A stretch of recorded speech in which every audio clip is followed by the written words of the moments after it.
nsanyuse okuba nti otaddeko tuwaye program gyenzikiriza nti ekyusa ebiseera by'ensi eno bijja kubeera birungi essuubi ndiina. Nze Frank Walusimbi mwebala okulaba yonna gye muli gye musinzira okulaba NTV ne programu eno tuwaye. Abatugoberera ku Facebook mwebale nnyo ne ku YouTube programu zino zonna zibeerayo.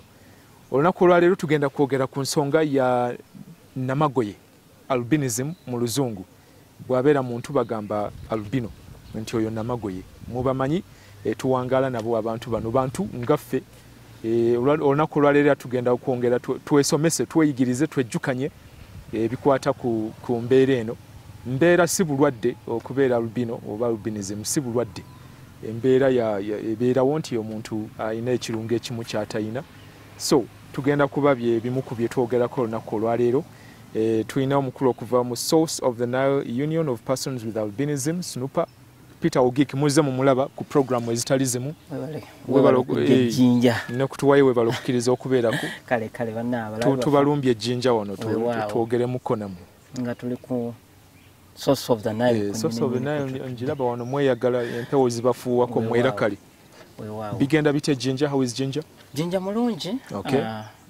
Kaseera akabugumu mu weekali naye ate eky'omukisa omulungi tulina ekiseera kyekimu n'enkuba etonnya kale tuli bulungi. Okay. Ebintu tugezaako okubanga tubitambuza bulungi. SNUPA, Source of the Nile Union of Persons with Albinism. Muli wano Jinja we musimba amakanda. Tusimba amakanda gaffe Jinja okulaba nti tuweereza eggwanga mu ngeri gye tusobolamu naffe. Ntera okulaba programu ezitali zimu ng'ogamba Source of the Nile ne ngamba kati ba Peter. Bo beerondamu ba albino ababeera banamagoye ab'ejjinja ne oba busoga nga waliwo n'ab'e Buganda I don't know. Nedda kino ekibiina kigatta baani? Kino ekibiina kansokere ddala lwaki erinnya eryo? Yes, Source of the Nile. Source of the Nile. Omanyi Katonda tumwebaza yatuwa omugga Nile. Kati we yatuwa ogwo omugga Nile twali tutandikawo kino ekitongole. Twagamba linnya ki erinaasobola okubanga limanyisa n'omuntu n'akwadde ng'ali bunaayira ng'asobola okutegeera nti kyo kiva mu Uganda. Okulowooza ku mugga Nile kubanga kale ate n'ekirala nga wootegeera nga we tufaanana bangi nnyo ku bannaffe bazzenga batulugunyizibwa mu ngeri emu oba etali endala olw'okubula okumanya eri abantu baffe abangi abali eyo. Kati tunoga okereka eneebeera ensibuko y'okumanyisa abantu ku mbeera wa namagoye mu nsi yonna. Tugambe nga amagezi gasubukira wano nga omugga Nile nagwo ogusubuka. Kati leka amagezi ago gasubuke tusobole okubanga nate tukolawo embeera enatusobozesa ffenna okubanga tweyagalira mu nsi Katonda gye yatutondamu. Otherwise ekibiina kino kikola across the country. Kikola era services zaffe zituuka wonna mu ggwanga. Era kantoleko buno okukakasa nti gwali okundaba nankubadde oli eyo obuyambi bwaffe bujja kutuukako mu ngeri yonna gye tunaasobola okubanga tubutuukako. Buyambi service nga ki Peter? SNUPA zekola? Services ze tukola tukolera ddala ekisookera ddala to create awareness, okusobola okumanyisa abantu n'okusomesa abantu namagoye yaani yekiviira ku ki okubanga oli namagoye n'amazima agakwatagana ku namagoye omuluzungu kituyita facts kubanga obutamanyi obusinza okubanga butuleetera obuzibu bw'amaanyi nnyo ne bw'olowooza nti bayivu ebintu bandibadde babitegeera kyekisinga okubanga kyewuunyisa naawe be tulowooza nti bakenkufu babimanyi nnyo ate kyewuunyisa be bamu ku abo ate ababanga beetaaga okumanyisibwa okulala. Katonda we yatuwa luno olususu luno lulungi nnyo lwe neenyumirizaamu kati naakwadde dda nalisi lwenyumirizaamu lubulamu ekirongo ekiziiza amaanyi ag'akasana okubanga amaanyi agatayiza omusana obutatwokya. Era kyova munnanga ali okundaba ntaddeko bino nenteekako enkofiira ennene n'emikono nengezaako okubanga njibikka. Tugamba mu ngeri Katonda gye yatutondamu tumisingamu ekirungo mu luzungu kye bayita melanin. Nga kino ekirungo kino kye kiyamba okukola kala gye nali nteekeddwa okubeera nayo. Yaffe eno dark skin. Kati ate ye kala ekola omulimu gw'amaanyi nnyo mu mubiri gw'omuntu. Ekisookera ddala eyo yerwanyisa amaanyi ag'akasana. Kati nze nga wondaba kati akasana ekankubako wamala ne wabutuka ne wakolebwa okiraba cells ezo zibeera zifa kati ate gwe akasana ekakukubako cell eyo emala ne rebuilding and you don't feel it kati nze bw'obuzibu bwennina oba kwokusoomozebwa kwennina ekyokulabirako we tuba nga tuli kuzimba nze ninga ali mu nnyumba etaliiko lukomera gwe n'obeera ennyumba eriko olukomera omubbi wajja okubba kyanguwa nnyo yes awatali ayanguyirwa kyekyo kyennyini niweesanga nti tukosebwa nnyo endwadde ya kookolo cancer kookolo w'okulususu oba yeah. kyetuyita skin cancer amazima gennyini okusinziira mu kunoonyereza okukoleddwa abantu ab'enjawulo wa professor ab'enjawulo bagamba nti 98% bafa kookolo w'olususu nga tebanakuweza emyaka 40. That's among us people with albinism in sub-Saharan Africa mu lukalo lwa Africa kubanga tulina akasana kangi nnyo musezirye manga we dungu Sahara ekyo kyennyini sub-Sahara exactly akasana kaaka nnyo ate ne tubanga tetulina ebyo biziiza amaanyi g'akasana obutatukosa so mukola mutyaye kati kye tuli okukola we tuli kokugaba zino ng'enkofiira zino oba n'ebika ebirala naye kasita ebeera nga nnene ogaba zino galubindi ogaba engoye empanvu era ndowooza muyinza okulaba wala abalala banna saati kasitawo ziriko logo zino n'endala zibeera tezirinaako logo then tugaba ebizigo nga bino zino zebanga nti za buseere nnyo era gwe ali ku internet osobola ogenda n'ogooglinga ultrasound. Yes, this is ultrasound. Oyinza ogooglinga for example ultrasound 50 kitegeeza ultrasound 50 SPF 50 kino kigwa SPF kigwa sun protective factor kitegeeza ekiziiza amaanyi ag'akasana then ne tugenda hawe kibeeramu then ekyo kyenkana amaanyi ki kati eno tukozesa SPF 50 kitegeeza nti kijja kuuma olususu lwo emirundi 5 okukirako nga tolina kitegeeza kati wembeera nyambadde eno mbeera kumpi nfunye olususu ng'olulu naye zigulika tube zino Peter waawo omuwendo mungi nnyo for example gwali ku Google oyinza ogugolinga SPF 50 ogisiŋŋaana £25 oba 24 ng'oli UK ne obeera ng'oli Uganda that's okay wetukyusa jeje emitwalo nga 12 kati ate gwe wotoola eno lotion kubanga ezo obeera ogulidde UK naye kati ogitransporting ogireeta kitegeeza waliwo emisolo ejibeera suppose okubeera nga ziri attached ku byo gino neweesanga nti bantu baffe bangi nnyo obadde tebasobola kubanga byetuusaako kyova twaga nedda kubanga bwe bazireeta wano zibeerako zikyaliko omusolo kati wetwogerera twebaza government naddala parliament awamu n'ekitongole kya Ministry of Finance and Uganda Revenue Authority okubanga bagutoolawo kuba bakimanya kati saazo kubanga bakimanya sibyakwejalabya kineetaaga era nze twandindabye wano so kye kibayambako okwetangira obulabe bw'omusana kyekyo kyennyini so and everybody cannot afford and everyone cannot afford so kati mubigula ne mubagabira ekyomukisa omulungi kati wetwogerera tetubigula bino tulina abatukwatirako ne tusobola okubanga tubifuna kyova tusobola okubanga tubigabira abantu ku bwereere kubanga naffe tubifuna bya bwereere kyova tufuna naffe tukola ki tubigaba ku bwereere abantu basobola okubanga beetangira akasana era wenjogerera kati naddala mu Busoga sub-region gye tusinze nnyo kubanga gye twasookera gye tusinze nnyo okubigaba percentage eri gye nkugambye ya 98% ekendedde era kati tuzze ku 70% at least of what abantu abafa kookolo w'olususu kati ekitegeeza tukendeezezaako mu bbanga ly'emyaka 2 we are able okubanga tukendeeza omuwendo gw'abantu abafa kookolo w'olususu oba skin cancer then si bino byebizigo byokka bye tukola naye tugenda ku district ez'enjawulo ne tukebeza kansa w'olususu bwe tubanga tumukusanzeemu tulina ekyuma kye tuyita cryogun ekyuma kikozesa liquid nitrogen kye tukozesa okubanga tufreezinga awo omanyi kokola okulususu omulabirawo aho waayagala okubanga agira ne tumujjanjaba era kino baithawo abasomesa batuwabula nti namagoye yenna alina okugenda okwekebeza ensuso buli luvannyuma lwa myezi 3 olina okukebera yes olina okubanga buli luvannyuma lunaku 9 olina okugenda bakebera olususu luliko ekiyinza okuvaamu kkansa lulina akabonero konna era basanga akabonero ako then nga bakujjanjaba condition well si bulwadde naye ate buli expensive nnyo. It is expensive, very expensive. Kati kye tukola naye era kubanga tumanyi abantu baffe tebalina busobozi obwo kyova tugezaako okutambula mu district obusobozi bwaffe naffe butuuka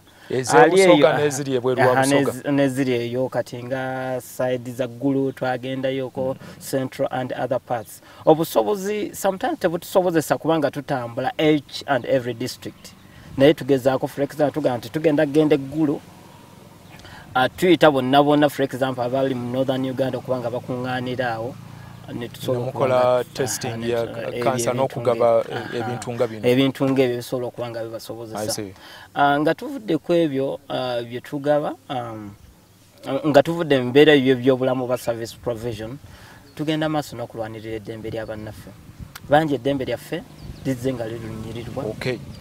Tukomea mu kitundu ekyokubiri tutandikira awo naye nga sofa mu bufunze kyotubuuliddeko ye snupa ze services ezo services ddala kulwanira ddembe ly'abantu katukomea mu kitundu ekyokubiri nayo tugirambulule bulungi.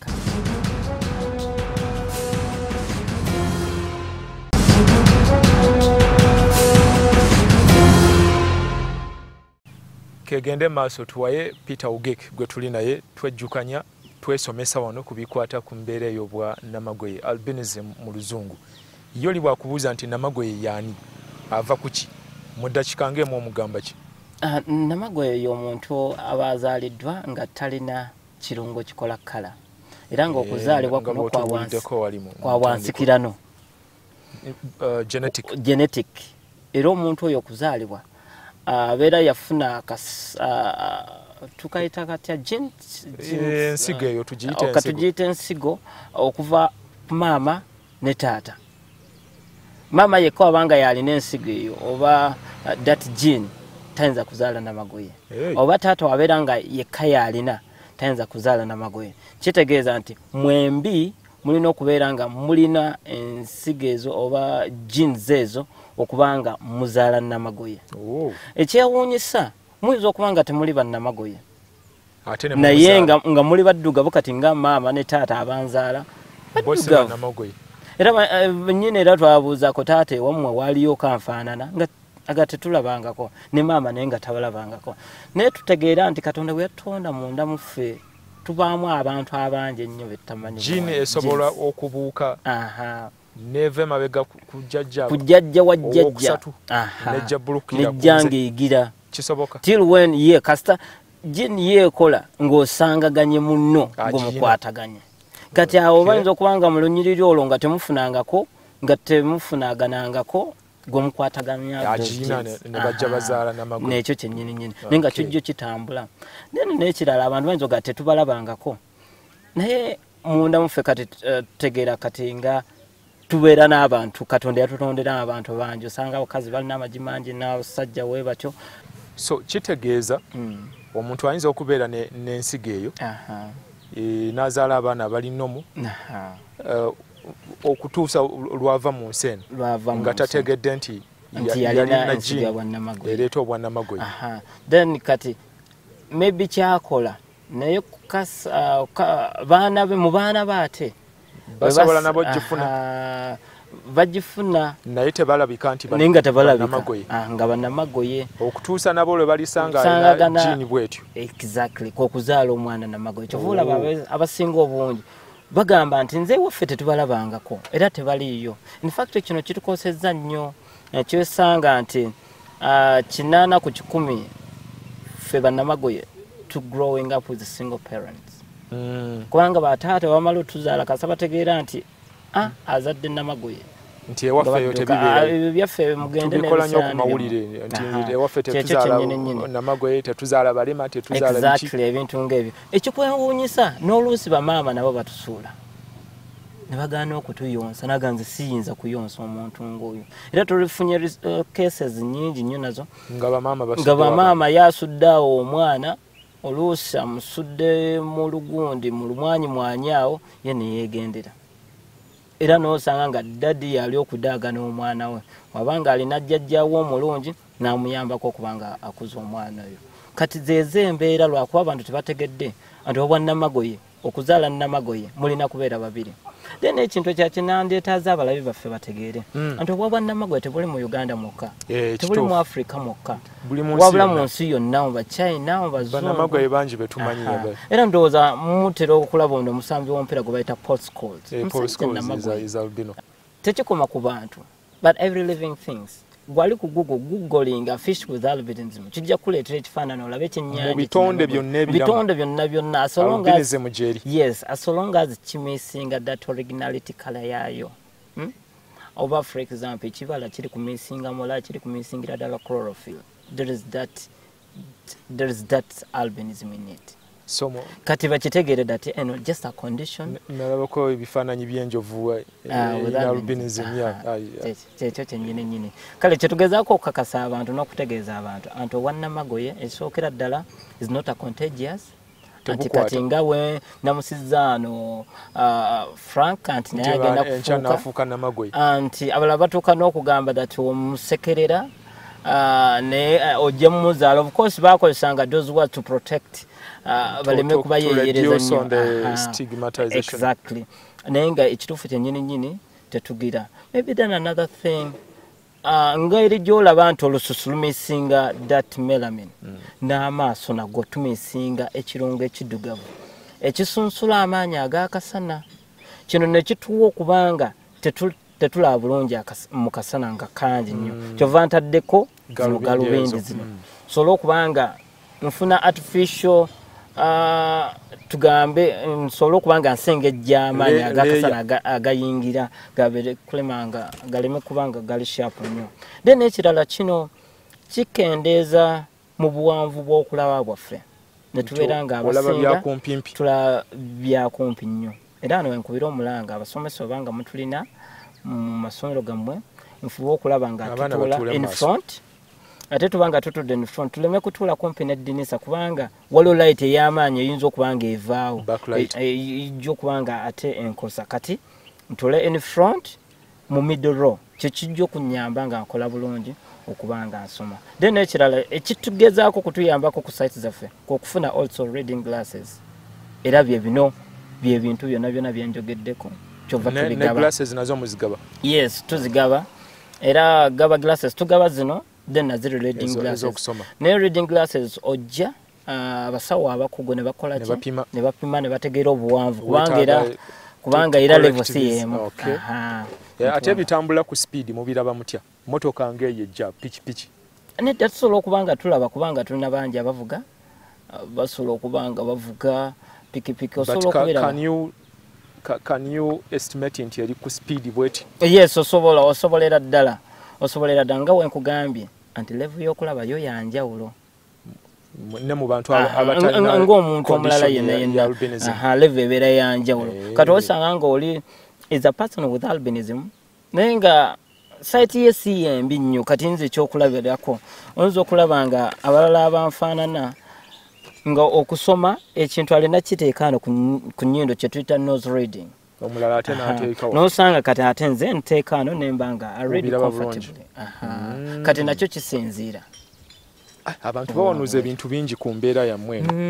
Tanzania ebiriyo biwulira batuuka n'okukwata abaana abo n'abantu bonna abalina condition okubassa mu kifo kimu which I think doesn't work kubanga muba mulina okubeera n'abantu abalala abatalina condition ne mutabagana kyekisinga obukulu Uganda n'okuwanuuza okwo nakwo ne kutandika simanyi bw'osalako namagoye enviiri simanyi zireeta omukisa all kinds of funny things kyo kituufu ezo story zigenze nga zitambula nnyo ate nga this is a reality nze kennyini ayogera naawe nakasoma tuk'okusaddaakibwa mirundi ng'esatu naye nga Katonda azabibwe mu Jinja muno in fact tulina n'omwana naye maama we bamenya n'oluggi emabega bamenya kubanga ennyumba yali ya ttaka ekitundu ekyo kyali kirimu abasamize bangi nnyo kati bo kyebakola okumenya oluggi ekisenge ky'emabega basobola okuyingira banoonya mwana ono era ekyayamba kubanga bali mu mugotteko salamu abantu bangi nnyo ne bakuba enduulu ne bajja ne bataasa those kinds of family sikulimba buli tewayinza kuyitawo myezi ebiri nga tetufunye cases eziripotingibwa nti bansazeeko enviiri bansazeeko enjala o bansazeeko kino ekitundu or something like that. Those cases we normally receive them. Ate waliwo ne myth endala eyazuuse in fact eno eri mu Uganda kubanga mbadde sinaggiwulirako anywhere. Yes, esuubirizibwa nti abazadde abanzaala nabo balina amaanyi agasobola kukola nga nze.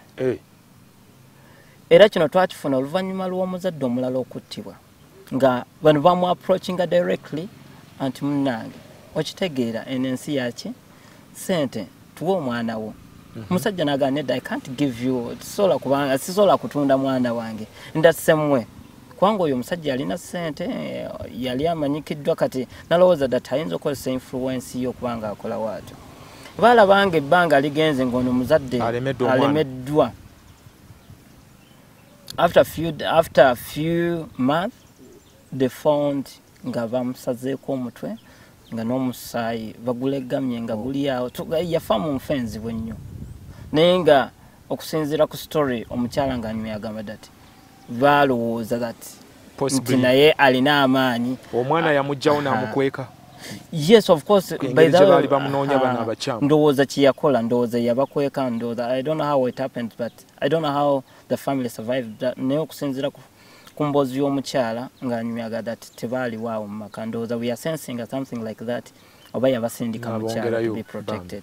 Kati eyo embeera enzibu ennyo tugamba neva okututeeka ffe mu bunkenke wabula neeyongera okuba nga eteeka abazadde mukola ki Peter ku mbeera eno ey'ebiwanuuzibwa so that mu luzungu bakita okumenyawo ebirowoozo ebyo ebiwanuuzibwa ebyekisiru. Kyetulogezaako okukola era kanneebaze NTV mukozi omulimu gw'amaanyi mutuwadde platform nene nnyo okuba nga tumanyisa abantu amazima ebikwatagana ku mbeera yaffe obwannamagoye kubanga abasinga era nze abasinga bamanyiridde ku NTV ega twakulabye tuzze tukuwulira we are sorry for what has been happening tugambe yengeri yokka gye tuli okukozesa okuba nga tulwanyisaamu embeera y'obulimba we are doing sensitization or creating awareness about this condition ogezaako okuba nga tumanyisa abantu the facts about this condition then n'ekirala era nga to create awareness we go to TVs katinga NTV wano ne tugenda ku schools ne twogera n'abasomesa. Do you think of engaging stakeholders abavumuzi but traditional healers? Exactly. We normally okuwanuuza okw'ekisiru okutaliimu makulu okw'empewo kusibuka nnyo mu bamu ku bantu abo ne batuma bano baklayanti baabwe. Kituufu kyennyini nnyini era we've been inviting some of them to some of the talk shows tugamba ne tubabuuza mugamba nti tulimu na amaanyi ag'enjawulo kituufu tugalina mukakase ensi eri bawuliriza. Of course bajja ku mpewo they normally don't tell the fact bagamba nedda ffe tetubikola ebyo wabula abagiraagira abaagala tufuna they don't say ekyo tuyamba that okay abantu nabo bategeera dati baffere baagala kubanga balimba bulimbi okubanga bafunirako sente. Then the myth why lwaki ndowooza abasamize batumanya abantu ebitundu bya bannamagoye esookera ddala other than today bannamagoye baali batono nnyo ng'ate muzibu wa kufuna and we all know that abantu abo abasawo abo ab'ekinnansi bakozesa science mungi nnyo bagezaako okubanga bakutuma ekintu ekinaakulema okubanga ofuna amangu nnyo okiraba kati bo bakitegeera ndati okufuna namagoye si kyangu kiva bamukutuma either obanga omufunye bayinza okukuttirayo ofiireyo ng'amaze okulya essente zetugambe tojja sobola bakutuma those difficult situations naye ate which by the end bifundikira nga bitukoze eki bitukosezza. In fact, please stress this point. Teri namagoye aleeta mukisa. terimviriza namagoye embu zireeta mu kisebe bya kisiru bya bulimba tebirimu. You need to stress this as many times as you can, Peter. Era kyengezaako kubanga nkakasa nga mbagamba that sinnamaanyi ga njawulo ndi muntu nga ggwe nange numwe ndwadde nga ggwe wooziruma numwe enjala nga ggwe everything ekyenjawulo kyokka kyokka is olususu lwange olw'enjawulo. In fact singa tubadde nga nti tuli ku radio tuyinza kwawula ddala n'eddoboozi lya namagoye oba si lya namagoye. In fact kino ekintu kyatukosa nnyo olw'engeri gye batupaintingamu. It was really false fake picture gye batupaintingamu ekifaananyi ekitali kituufu. But I'm certain gye tugenda myths zino okuwanuuza kujja kuggwawo kubanga ebimu byaviira ddala mabega mu bajjajjaffe kubanga albinism tetandise leero. Kyennyini era kino kinjjukiza akaseera we nali nakazaalibwa. Maama abazadde bange bangamba twogera ku 84 yes it's 1989 juzi by the way nakuziza jjo nabadde nakakuza my birthday very recently. Yeah thank you. Bangamba nti ebanzaala weebati ku kyalo ne bagamba azadde omusambwa azadde ekikulekule buli omu yavaayo n'eggundi yonna. In fact n'abaali batera okutukyalirako ne balekera abaali batera okunywa amazzi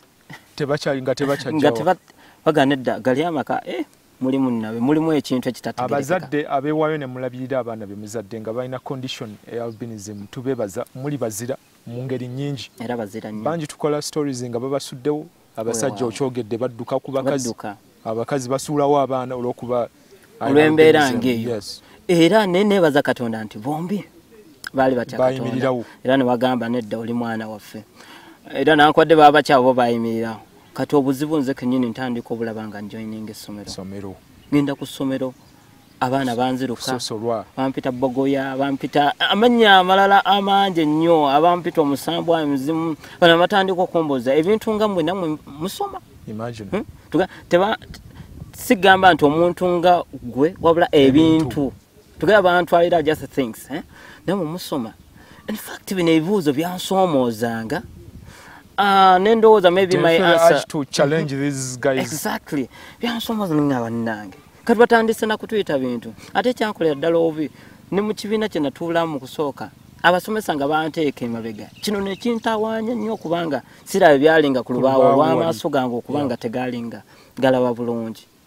Kati ate we namisinga ng'okukola waaka w'omusomesa yankubanga emiggo naga you're stubborn, you don't want to do my work onyooma ompisaamu amaaso tugaye ebintu ng'ebyo. Nze nalaba nti embooko empitiriddeko nenziruka wataata nga taata nze ebyokusoma mbikooye. Olwo osomera wa? Onsomera Kisima Primary School. Kisima? Eri mu Jinja Kizinga. Wana nazaalibwa ku Kizinga. Kizinga bakiyita Kisima One Island kyekizinga ekinene mu Jinja municipality. Kiri just meters kilometers ntono okuva ne town wakati kilometers 3. Kati tata nagenda eri abasomesa n'abagamba nedda ono Peter alina condition gye bayita albinism talaba bulungi musomesa gezaako kubanga onyonyola abaana bo n'abaana basobola okutegeera. In fact oluvannyuma lwa creating awareness eyo yabosobozesa okubanga embeera etandika okukyuka. Jukira bale tebaagala kubanga batuula kumpi nange. Then kati ne bajjawo ne condition eno gye baagala nti abantu nga mmwe temufa mu bulabuzi. In fact bino nabiwuliranga nnyo ku kyalo kyokka bannange anti gwe era nambuuza ku wali olabyeko munna afudde ng'ate nange kituufu ndaba kubanga nkulidde ku Kizinga okwo kwe mmanyi kwe nkulidde that's everything. Nendowooza nti kirabika kituufu ate enze yalabikako ow'enjawulo. Sister wange yagenda okujja luvannyuma yajja kubanga yajja nga bamaze okunzizaako abaana abalala nga bana abalala nga basatu abatalina tebali bannamagoye nga bose bannamagoye. Then kati oyo mwannyinaze yali anfaanana yali namagoye era bambi yali akaweza emyaka 13 nafa yafuna fatal accident. Newe yafa newuunya abantu bangi bajja okuziika neneebuuza bannange twafunyeewa emikwano gino. N'oluvannyuma nnyo okwo kukitegeera nti bazze kakasa nti nabo bafa. Ate we yafa ne tutandika owulira nti abo tebabaziika wala bannabaziika kumbi kubanga babaziikulamu. awo ate katujja Peter mu kitundu ekyokusatu tuwaye kyagenda maaso tovaawo.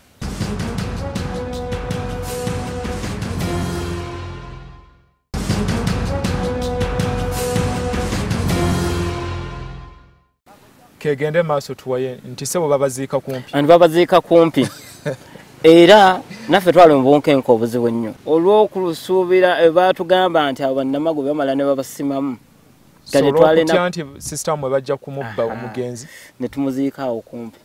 Nankubadde twamuziika awo kumpi and we had to spend more other nights outside guiding the grave.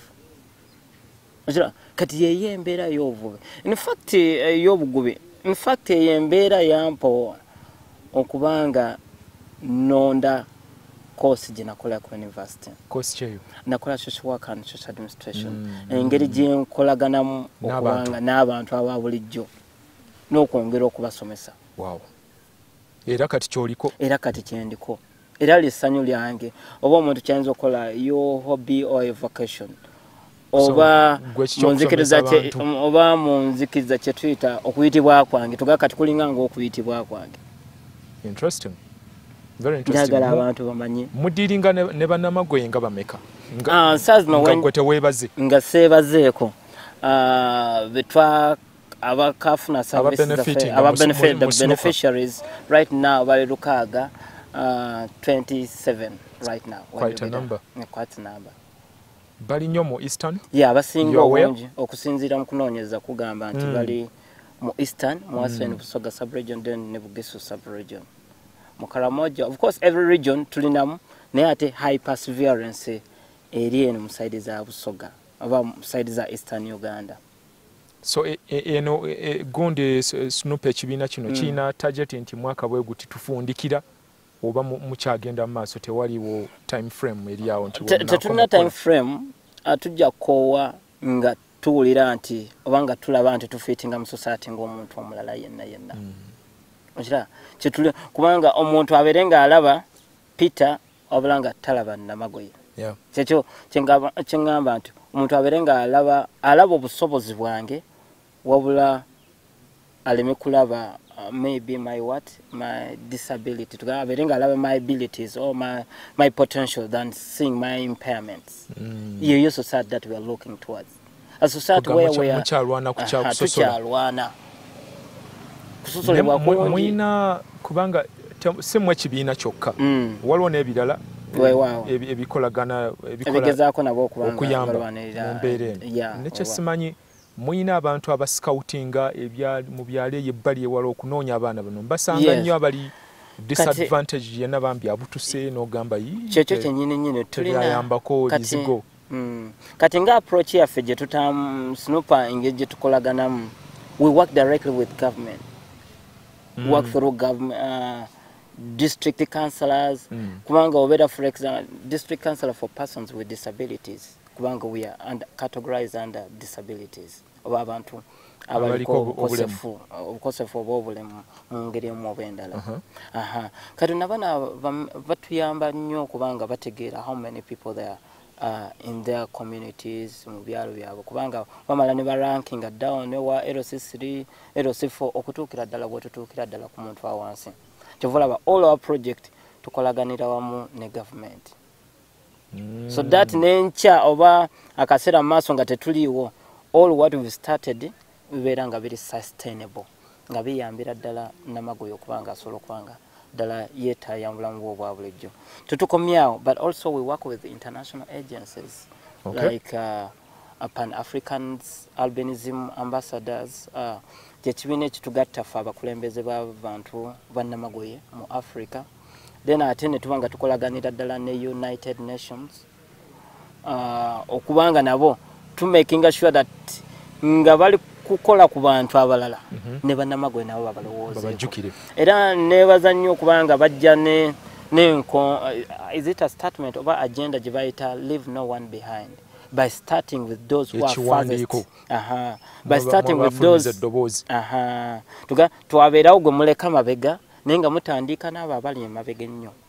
We tutunuulira abali emabega ennyo nnamagoye tonza mubuusa maaso mu byenfuna ali mabega kubanga tuwulidde government yennyini nyina ina program nyingi nnyo kati nga bonna bagaggawala simanyi kyaliyo weesanga nga people with albinism have not been engaging so much, and the reason why, first of all, abasinga when they try to go there osanga nga babasudde eri tojja sobola nakuzikomya tojja sobola nakugira. Ekyo ne kiba nga kireeta low self esteem mu bantu mu bo bennyini nyini naganedda tetujja genda ne tunagendayo tujja kubanga batukola ki nga batuyamba.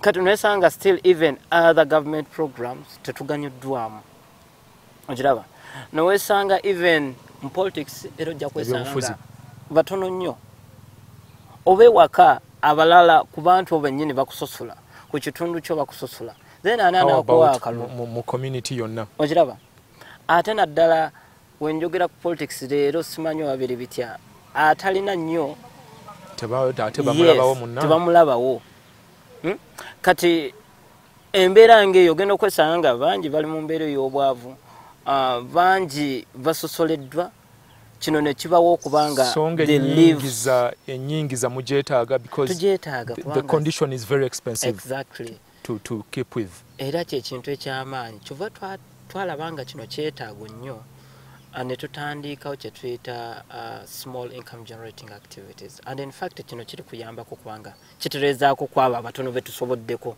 kubanga we can't support each and everyone. And I think if government can come in this kind of support, valabira dala the impact, the small impact that we've made among our people. Omulimu, I can tell you Peter mugenda kubeera na munene mwenna abaddukanya ebibiina ebiyamba ku bannamagoye because as we talk a Democratic Republic of Congo baddukayo ne bajja kati bali eno and that's a number. Era bangi balina kivale sirowooza nti bagenda kuddayo era ebiwanuuzibwa superstition bye bibagobayo baagala okubatta okubasalako ebitundu ebitali bimu. Exactly. So maaso awo mulimu mukyalina munene. Era twaweera abannakivale nga bazze and different camp ne tugendayo ne tulaba what can be done. Okiraba nga olabira ddala ebyetaagisibwa byo bingi nnyo ebyokukola. Kyova tugana nedda as long as we can provide something small, we have limited hand. Singa twongera okuba nga tucollaboratingira wamu, for example ebyenfuna ne bitereera, ebyensoma ne bitereera, ebyobulamu ne bitereera, ne tufuna that full inclusion, ndowooza ekizibu kijja kubeerera ddala kitono nnyo. Just we need full engagement. Nga I'm planning that, make us be part of it. And tubawe endowooza zaffe engeri gye tulowooza how better we can do things for our betterness. Ekyo kye tuli okuba nga twetaaga nnyo in all process mu bintu byonna byonna. I'll give an example in Kenya here. Ekitali wano mu Uganda. Bakola batya Kenya? Kenya, olaba there is full inclusion. For example, netwogera media. Ojja kusiŋŋaana nga many people with albinism bali media houses. Ali ku TV, ali ku radio, ali mu print. Naye wano sikirabanga kooko. You'll find bangi ba poliisi, bangi bali mu bwamagye. Ekyokubeera namagoye tekitegeeza nti sola kwata mmondo sola gikuba. Ndowooza oba the employers gundi eno association nayo bamulina okujengejenga oba batya bagamba kati ogenda oleete Peter embeera mwana akolera ya musana omusindike n'akisobola.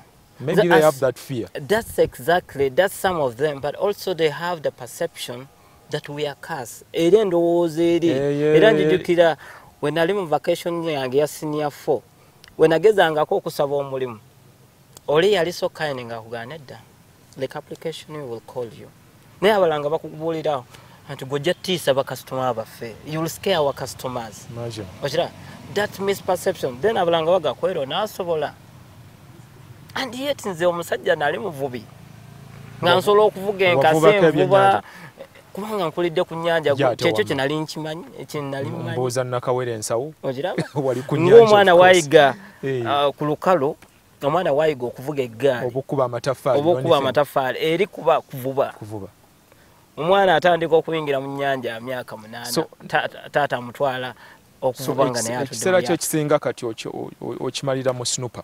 Yes, ekiseera ekisinga nkimalira mu snooper okubanga tusomesa abantu different abantu ngamba abantu kitegeeza aba public sectors private sectors ne general public gamba fenna kubanga nkizudde all the misperceptions oba endowooza enkyamu ziva mu butamanya kati kyekirwadde ekinene kye tuli okudiiringa nakyo obutamanya buli mu basawo abalala buli mu bitongole by'abakuumaddembe biri mu bantu aba bulijjo biri tuga everywhere mbasomesa kati bye bino bye tuli ogezaako kubanga tulwanyisa tunaabirwanyisa ojja kulaba nga mu malwaliro nga lino nalyo lifuuka part of minimum kubanga minimum health package tuga nga government yebigaba kitongole kinnakyawa engeri bagaba paracetamol tugambe nakyo kibeere nga kiri wali ng'ekigaba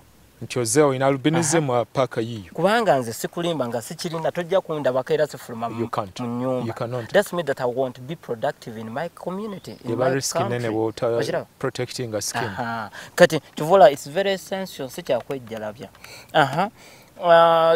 that's exactly that we are fighting towards and through doing that tuli kuyimba ennyimba writer nyimba nakulaba wali video zonna ziraba bakukyazaako ku TV exactly then era ne band nayo nene era this band naye ekuba ennyimba ez'enjawulo okubanga Twitter threat to create awareness tugenda in different platform internationally UN tugenze ne twogera mu kyogamu tugenda ne twogera because these are Commonwealth countries why are we quite targeting a UN quite targeting maybe Commonwealth ekizibu tekiri mu Uganda mwokka abantu bayinza okugamba that maybe kiri Tanzania naye gwobeera nga gwe mu nyumba yo feeling that you're very safe nga neighbor wasulawo bi ekizibu kijja kuva neighbor kikujjire bwe kiri kati tubanga tetulwanira Uganda yokka tuvulaba ojja kunda baano ndi eri ndi Kenya ndi Tanzania ndi Rwanda ntuusa ddoboozi Peter Ogik nsangayire weebale kuidda tusiimye eno weebale okkiriza naawe okubeera ku bench